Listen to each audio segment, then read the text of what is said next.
Cordial saludo, estimados aprendices. Vamos a dar inicio a nuestra sesión en línea en nuestra competencia de ejercer derechos fundamentales del trabajo.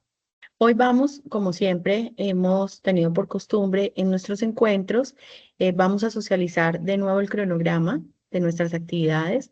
Vamos a revisar la guía de aprendizaje en cuanto a lo que debemos adelantar. Tengamos en cuenta que esta será nuestra última sesión.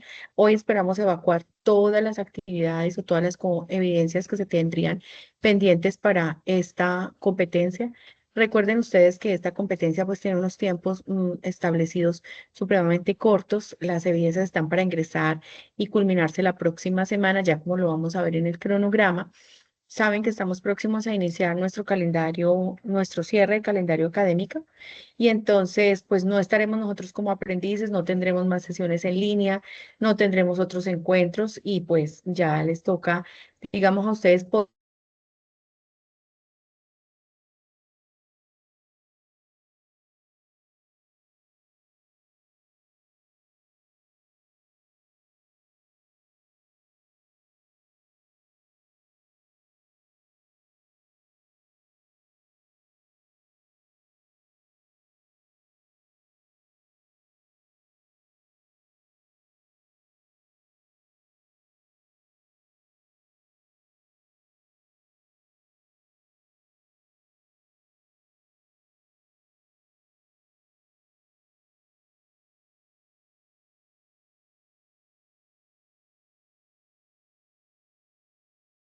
bueno, tuvimos acá un bache como de internet, como de la plataforma, y me sacó temporalmente. Bueno, recordando entonces finalmente que a raíz del cierre del calendario académico, entonces ya no tendremos más encuentros. Este de hoy es nuestro último encuentro.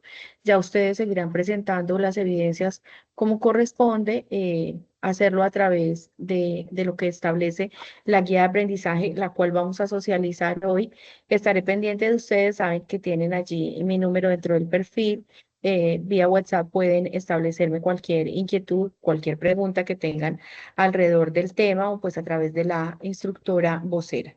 Voy de esta manera entonces a compartir pantalla, voy a cerrar la cámara para efectos de fidelidad de nuestra grabación y al finalizar revisaremos como el resumen de lo que hayamos podido tener pendiente para que pueda quedar esta socialización plenamente desarrollada.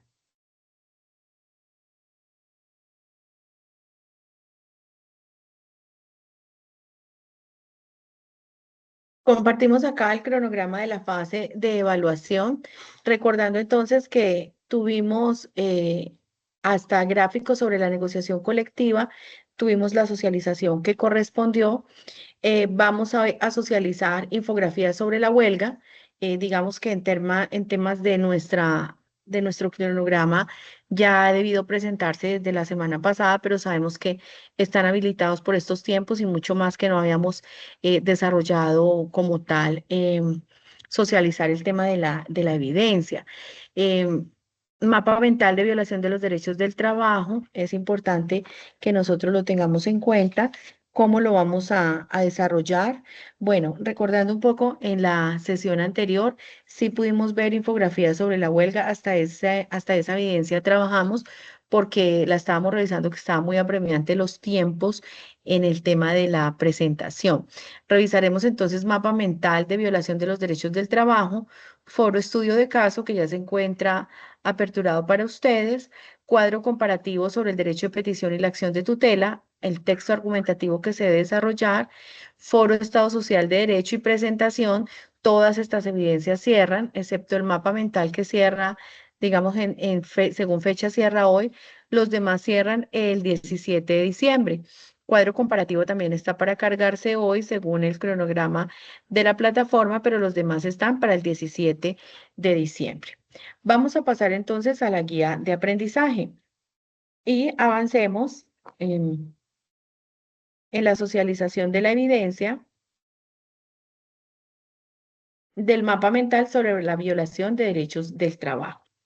Aquí se nos hace, digamos, se nos hace un llamado, se nos hace una sugerencia que para poder adelantar el mapa mental es importante que realicemos en primer lugar una lluvia de ideas sobre los derechos humanos del trabajo, indicando en qué consiste el derecho, cómo surgió y ante quién se puede exigir su cumplimiento.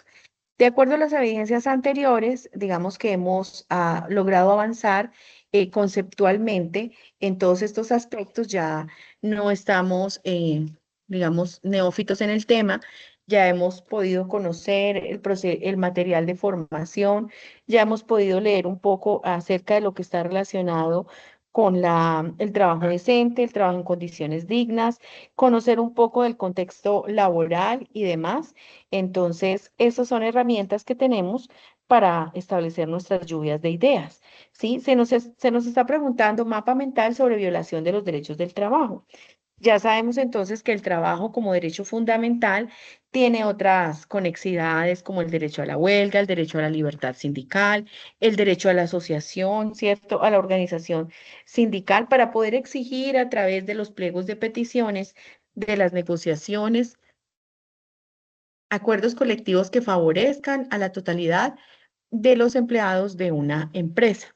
Entonces, hablemos un poquito sobre los derechos humanos del trabajo, en qué consisten estos derechos, cómo surgen y ante quién se hace exigible su cumplimiento. Y entonces, en este orden de ideas, revisemos en este encuentro cuáles son los sistemas de protección de derechos humanos del trabajo que se pueden ejercer ante organismos internacionales como la OIT, la Corte Interamericana de Derechos Humanos y la Corte Penal.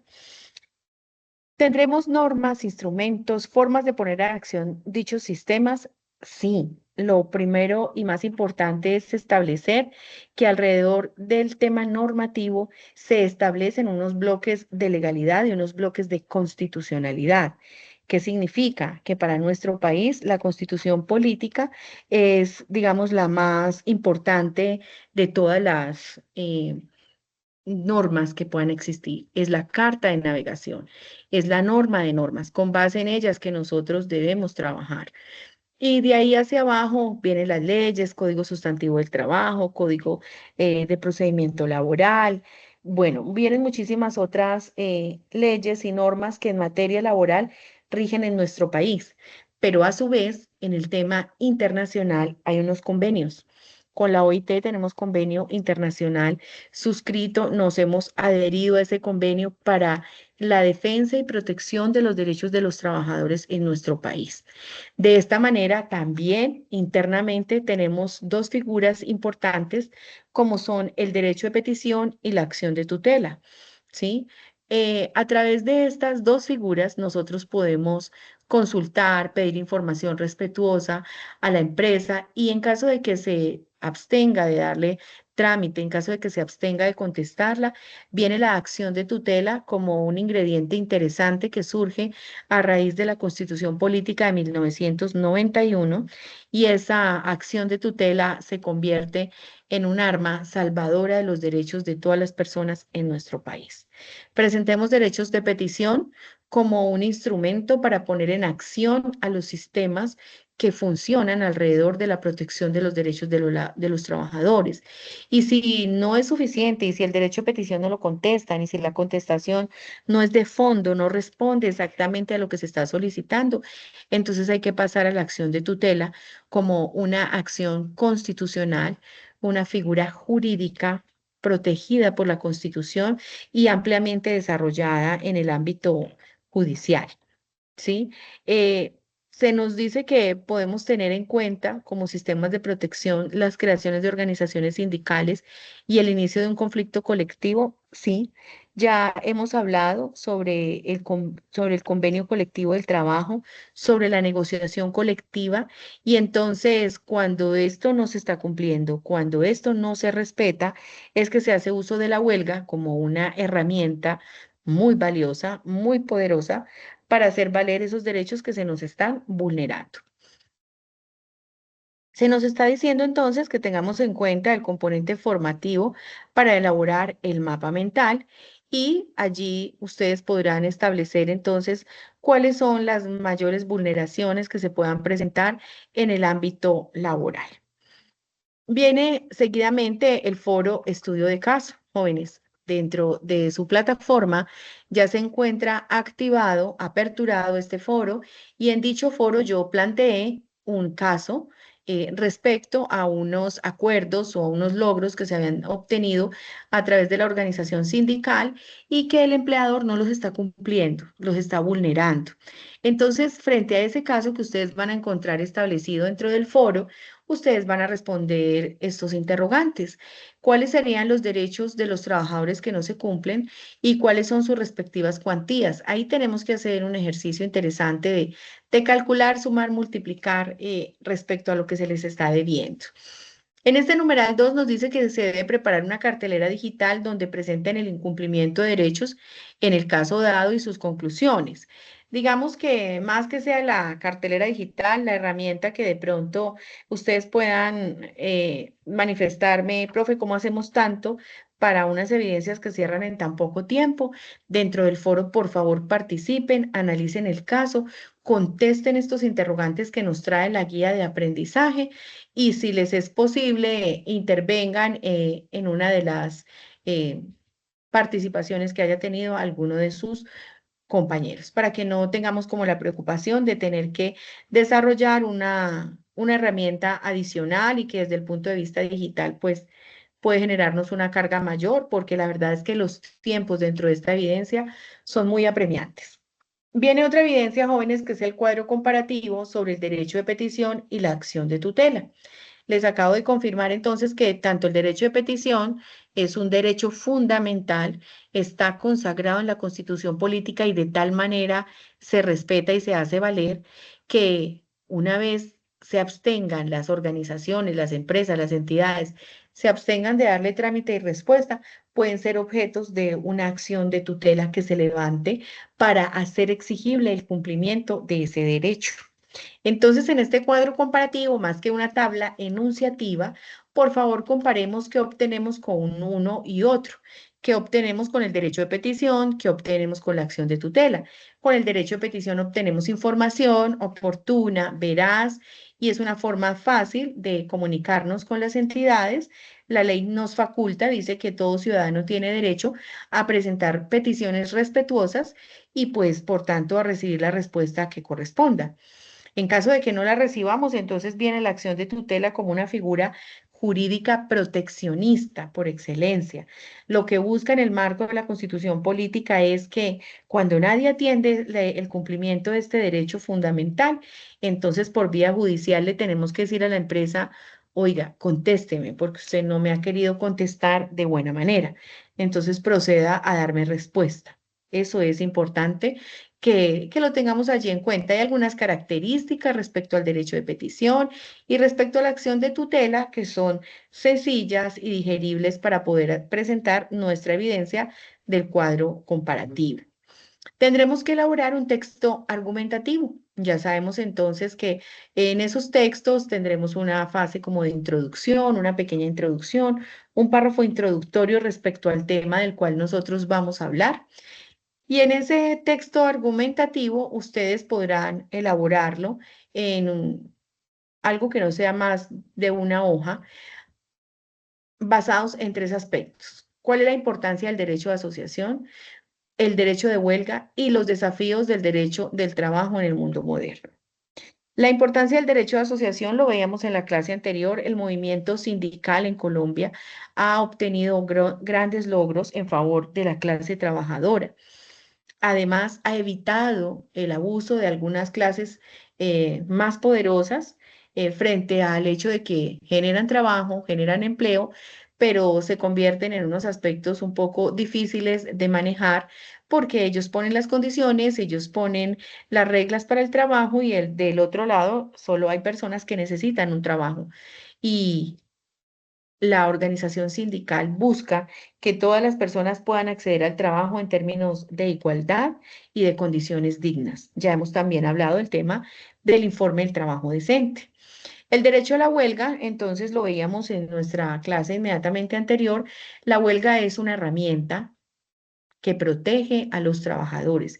Es un mecanismo de presión, si se quiere, para hacer exigibles esos acuerdos colectivos que ya se tienen. Digamos que ya se sentaron en la mesa, negociaron, establecieron unas condiciones y ya existe un acuerdo colectivo, ya existe una convención colectiva y no se están cumpliendo. Por tanto, como trabajadores vamos a la empresa, tocamos la puerta, exigimos un poco el cumplimiento de lo que allí se establece y si no se cumple, pues tenemos derecho a salir a la huelga, a cesar nuestras actividades dentro de la empresa. Que eso puede traer algunas condiciones complicadas para el empleador, por supuesto, para la producción, para los compromisos que tenga en el marco de su misionalidad laboral, pero pues la huelga es legítima, está legalmente protegida y es un mecanismo de presión y es un mecanismo de protección para los trabajadores. Viene en el literal C, los desafíos del derecho del trabajo en el mundo moderno. Aquí, jóvenes, entonces tendremos que ir a la vanguardia. Hay muchos temas que para ustedes pueden ser interesantes, que estoy segura que ya trabajan en ello. Y uno de los desafíos del derecho del trabajo en el mundo moderno puede ser todo el tema de las plataformas, la inteligencia artificial, muchos aspectos que generan un empleo, que generan unos ingresos pero que no están concebidos de la forma como tradicionalmente se concebía el trabajo en nuestro país, que no están concebidos a cómo es que nosotros debemos desarrollar esas actividades. Ahora hay una alta informalidad, digamos, disfrazada. Piensen en los que venden el Bonais, el Vive 100. Ellos no están, digamos, protegidos, ellos no tienen una vinculación con la empresa, pero ellos portan un uniforme de una empresa, hacen publicidad, generan unos ingresos porque venden unos productos. Ese es un desafío del derecho al trabajo en el mundo moderno. Quizás hace mucho tiempo atrás no se pensaba que alguien pudiera estar en un semáforo vendiendo para una marca determinada y esa marca además tiene unos protocolos. El carrito en el que llevan los productos tienen que ser de la empresa.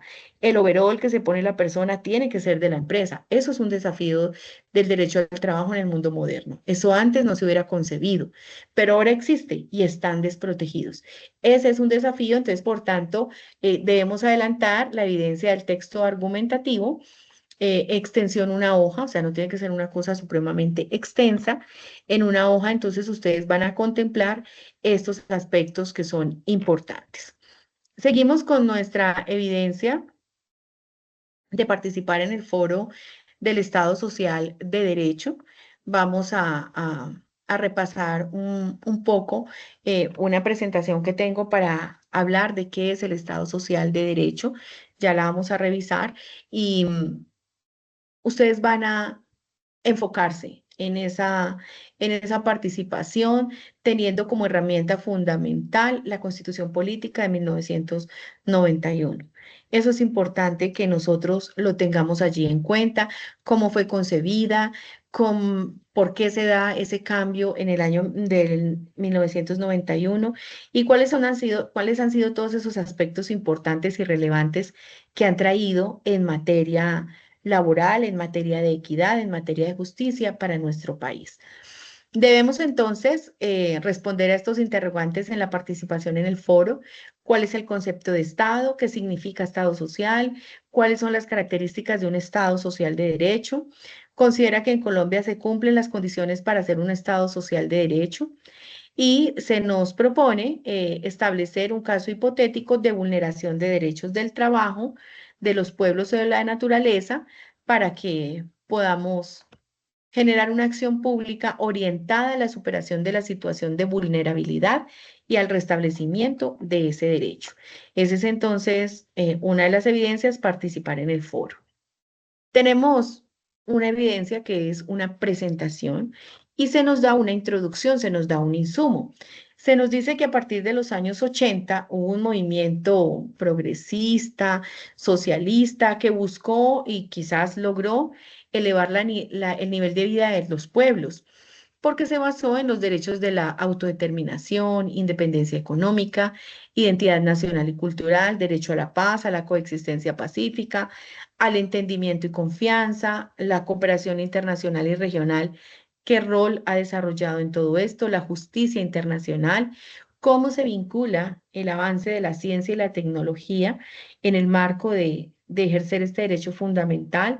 Solución de problemas alimenticios, demográficos, educativos y ecológicos, el medio ambiente como un aspecto vital y relevante que debe ser tenido en cuenta en todas las áreas ocupacionales en las que nosotros nos desempeñemos, el desarrollo que ha permitido una vida digna, los derechos del consumidor y el libre desarrollo de la personalidad como un aspecto netamente constitucional establecido a través de la Constitución política. Nos dice entonces que hablemos un poco de las entidades territoriales responsables de la protección de los derechos de los pueblos, del trabajo y la naturaleza. Lo primero sea decir que los entes territoriales o entidades territoriales son los municipios, ¿sí? Ellos son los primeros que dentro de su territorio, a través de las alcaldías, las personerías municipales, las defensorías del pueblo, entonces desarrollan acciones de protección, intervienen, median. Asimismo, la Dirección Territorial del Trabajo, que existe en casi absolutamente todas las ciudades, lo que busca a través de los inspectores de trabajo es generar herramientas de protección para el cumplimiento y el desarrollo del tema laboral en nuestro país. Nos sugieren hacer revisión de un documento sobre activismo judicial territorial, una carta de un jefe de piel roja al presidente de los Estados Unidos y con base en todo este insumo que les acabo de hablar, se nos sugiere contestar unos interrogantes. ¿Cómo interactúa el derecho a un medio ambiente sano con los derechos individuales y sociales? ¿Por qué considerar importante desarrollar una visión integral y global de los derechos humanos para evitar su distorsión? ¿Cuál es la incidencia del desarrollo sostenible en la conservación del medio ambiente y el planeta? ¿La naturaleza tiene derechos? ¿Cuáles y por qué? Mm, ¿Por qué y para qué la sociedad debe educarse en lo ambiental? ¿Por qué ser solidarios facilita la construcción de paz en nuestro país? ¿Y cuáles son las cualidades observables de la persona que contribuye a la cultura de la paz? Se nos sugiere igualmente que identifiquemos dentro de nuestro entorno social o familiar situaciones o problemas que estén relacionados con el tema de la vulneración de los derechos. Identifiquemos acciones que permitan contribuir a las situaciones de vulnerabilidad del derecho del trabajo y presentar en diapositivas la solución a las preguntas y soluciones propuestas en el punto anterior. En ese orden de ideas, hasta aquí, jóvenes, estarían socializadas nuestras evidencias. Voy a revisar acá el tema de la presentación del Estado Social de Derecho para revisar algunos aspectos importantes.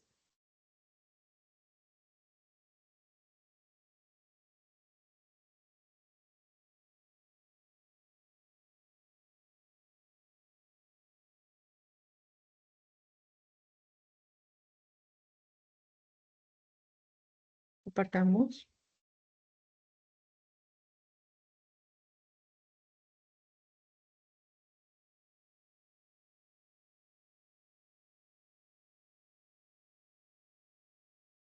Bueno, aquí tenemos entonces, voy a rápidamente a compartirles algunos aspectos que fortalecen el material formativo que ustedes tienen dentro de la competencia.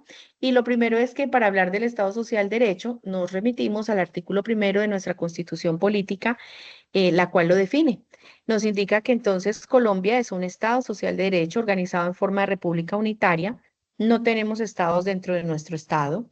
Descentralizada porque pues los entes territoriales, alcaldías, gobernaciones pues tienen su autonomía tal y como lo dice acá.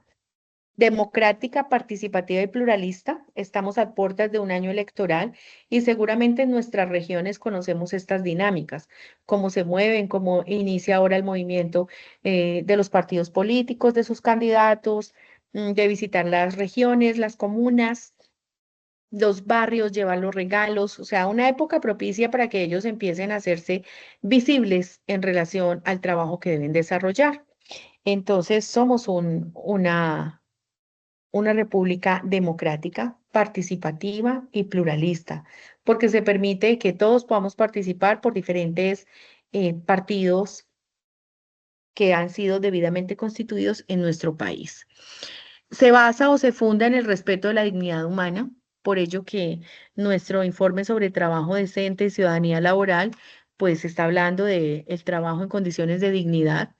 Se basa también en el respeto en el trabajo, en la solidaridad de las personas que la integran y en la prevalencia del interés general. El Estado Social de Derecho enfatiza la protección de los derechos humanos. Incluye derechos civiles y políticos como el derecho a elegir y ser elegido, ¿cierto? Cuando podemos votar, entonces ese es un derecho civil y político, pero también derechos económicos, sociales y culturales. Entonces el poder desarrollar nuestras empresas, el poder participar en actos culturales, recibir beneficios, inscribirse en los diferentes programas que el Estado tiene para ello.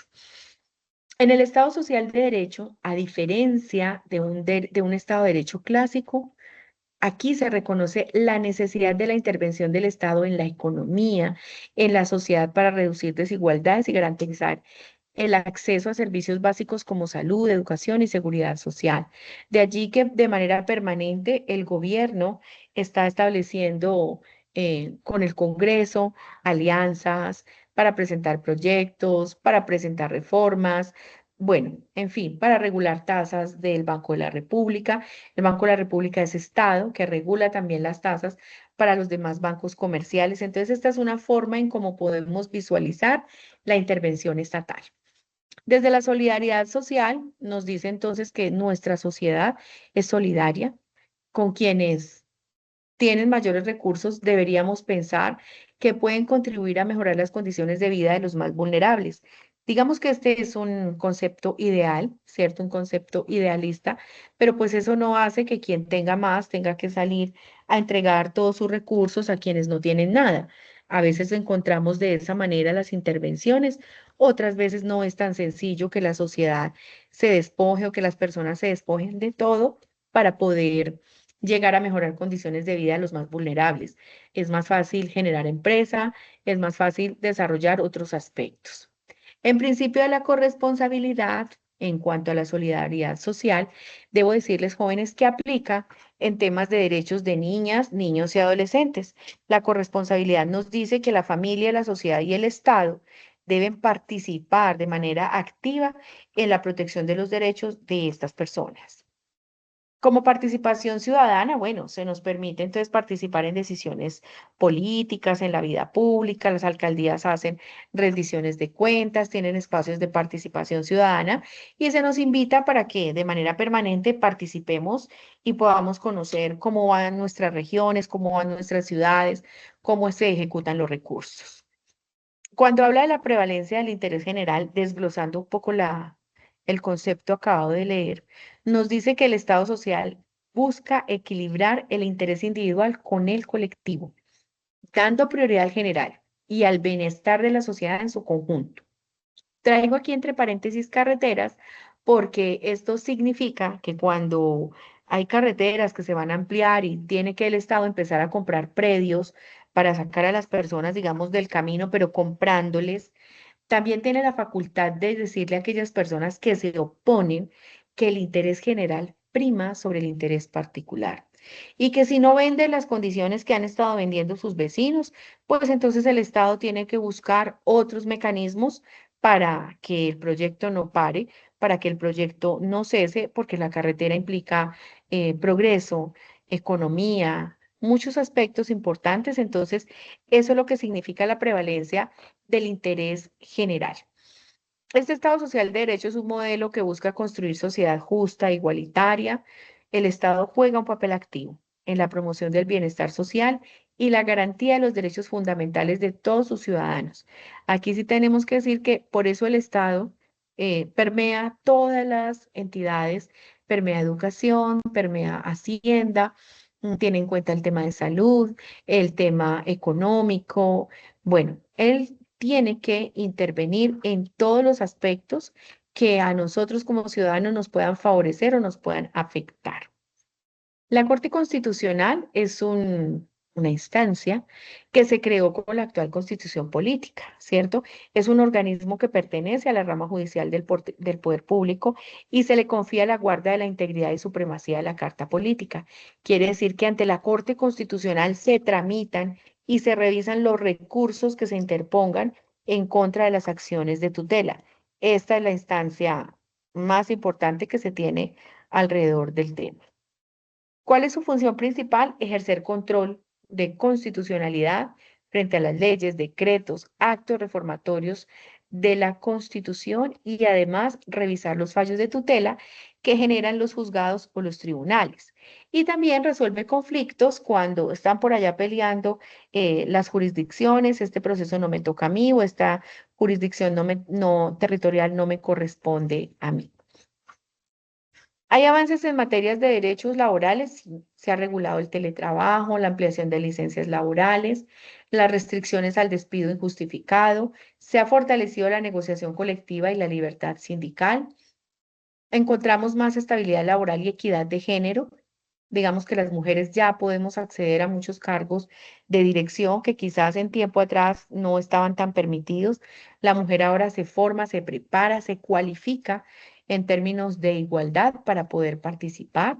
En la última reforma laboral encontramos que va a haber unos recargos por descanso obligatorio que se van a ir incrementando paulatinamente hasta llegar a julio del 2026. Ya hay una regulación específica frente al acoso laboral y todo esto se da en el marco de un Estado social de derecho. Ya se define claramente las sanciones por el acoso laboral, con énfasis en la dignidad humana y la igualdad de género. Ha buscado formalizar el trabajo, sí, incluyendo el trabajo doméstico remunerado, y busca facilitar la vinculación de trabajadores vulnerables. Sin embargo, todavía estamos expuestos a una gran informalidad que afecta este derecho fundamental. Se protege contra la discriminación por temas de género, raza, orientación sexual. Se beneficia un poco la jornada nocturna, la jornada laboral se se ajusta respecto a ciertos horarios en que se considera la jornada laboral debe ir, pero hay algunas excepciones porque hay microempresas o unidades productivas que tienen unos horarios diferentes. Habría una pregunta que hacernos indiscutiblemente, ¿qué sería lo contrario a un Estado social de derecho, cierto? Digamos que ya hemos visto todos los beneficios que tenía nuestro Estado social de derecho y en ese orden de ideas, entonces, así es como pudimos llevar a cabo hoy nuestra sesión en línea. Desearles a ustedes lo mejor, éxitos en todo este avance de la presentación de sus evidencias. Quedo muy pendiente de lo que ustedes puedan requerir y como siempre, gracias por el interés en desarrollar estos procesos de formación tan valiosos para cada uno de ustedes. Un abrazo fraterno.